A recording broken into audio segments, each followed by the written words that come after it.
In Pittsburgh, we brought together or a large number of small congregations from Western Pennsylvania, many of whom were not very familiar with what the Jewish Federation of Greater Pittsburgh does. Um, it was a wonderful meeting where everyone had the chance to sort of talk about where they were in the process of staying open or possibly wanting to merge with another congregation.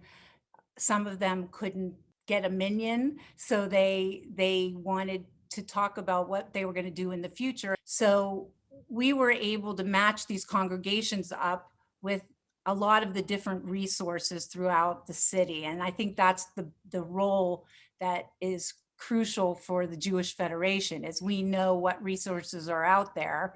So we were able to match them up with the Rao archives we have in Pittsburgh. They will take a lot of the records. The volunteer center, our community scholar to teach classes or to run services in the event they didn't have a full-time rabbi.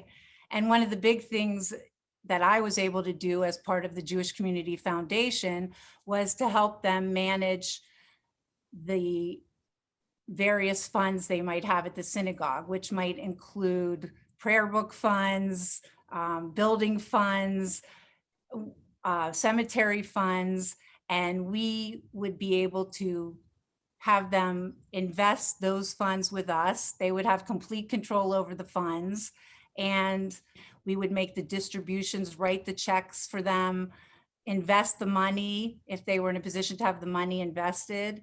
And also, along with the Jewish Community Legacy Project, help them talk about what kind of a legacy they wanted to leave in the community if they were going to eventually close the doors or merge with another congregation. We were also able to help connect them with other congregations so that they could continue to go to services in those places. A lot of the congregations were skeptical about dealing with the Jewish Federation. Their impression of the Jewish federations is that it's the phone call you get once a year, just being asked for money.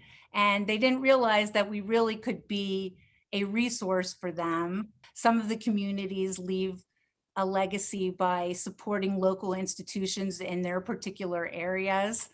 And many of them want the bulk of their funds to support the local cemetery to make sure that it's taken care of in perpetuity. But I think the key to the whole thing was working with each congregation on their own terms. And I think that is one of the things that the Jewish Community Legacy Project is really good at making happen. They will work with you on your own terms. They understand that it's emotional for a congregation to close. They understand that there are people who feel so strongly about what their future will be, and they just want to get them together, talk about what will make a difference, and connect them to the right resources in the community. It's been very gratifying to me to work with all of these small congregations throughout Western Pennsylvania. I've worked with 4 or 5 of them, and I get to meet the most dedicated volunteers that you would ever want to meet. They truly care about the future of the Jewish community. They truly care about what kind of legacy their congregation is going to leave in the community.